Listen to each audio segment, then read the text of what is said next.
Thank you for joining us. More than 60 people have died in a fire in the South African city of Johannesburg.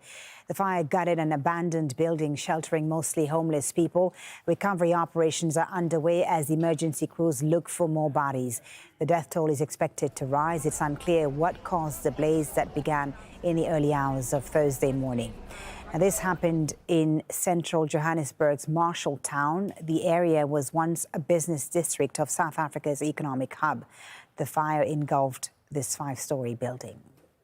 Live to Al Jazeera's Fahmida, who's at the scene in Johannesburg for us. So the death toll, Fahmida, has been rising. What's the latest?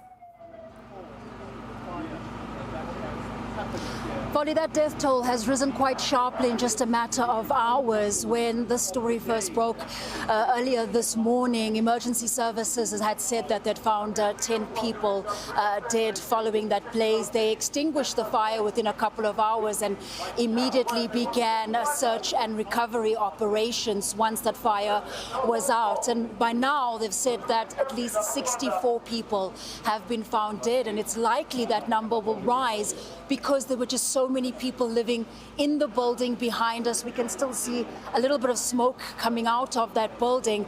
But what's happened is that in the last couple of years, it's been an abandoned building here in, as you mentioned, what was the central business district. This was a commercial hub in Johannesburg, but once businesses moved out of the area, buildings like this were taken over by informal landlords once they were abandoned by the original owners, and that's when people moved in.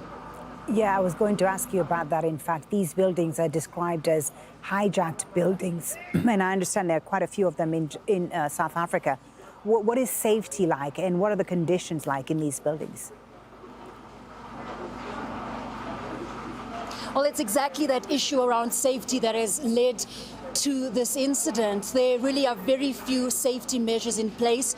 We understand from emergency services, because the building was abandoned, there isn't running water, or there wasn't running water, and if there was an electricity connection, it would have been deemed illegal. Illegal connections to ensure that there's electricity in the building, so not sanctioned by the city, not regulated.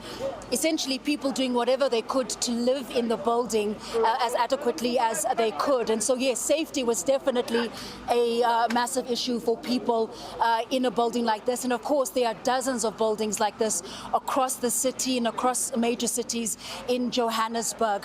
I want to bring in the mother of a lady who was living in the building. We're speaking to Treasury Shuping. She is the mother of a woman who was living here for at least a year.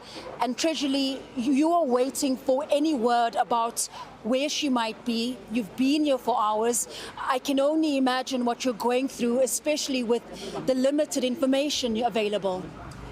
Yes, I've been here since morning, before 7, and we still haven't gotten any update as to what is happening. We've just been told that people are being evacuated, bodies are still being recovered, is the death toll rising. So yeah, it's the suspense that is actually killing us, because we don't know what is actually happening. I don't know if my daughter is alive, or I can only hope for her to be alive, but we don't know. What do you do at this point, given there's been so little information? You don't know whether you should stay here or go to hospitals. What is your family doing trying to find information? The problem is we can't move. Before we were told to which hospitals were they taken to, because we also don't have an idea. And the other thing is we are told to wait until they can tell us exactly where to go, where the people has been taken to. So we don't know. We are all stuck here waiting to get a direction as to what needs to be done. Treasury, I just want to ask you, do you have any idea why your daughter would have been in this building, given the safety concerns and given that emergency services have said there's a very informal setting within that building and it's just so dangerous? Yeah, from a parent to say that is very sad, because my daughter was on drugs. She ended up leaving home and coming to stay in a place where she can easily access the substances. So yeah, that's the reason why she is here, drugs behind everything. Treasury, we appreciate your time and we wish you the best in finding your daughter. There are a number of people here, just like Treasury, waiting for any word around what's happened in that building, how far the recovery operation is. We do know from emergency services that at least 43 other people have been taken to hospital, many with smoke inhalation and other injuries. But so far, Folly, 64 people have been found dead, and those operations are continuing just behind us. Such a tragic situation and so many sad stories. Fahmida Miller, live for us in Johannesburg. Thank you very much.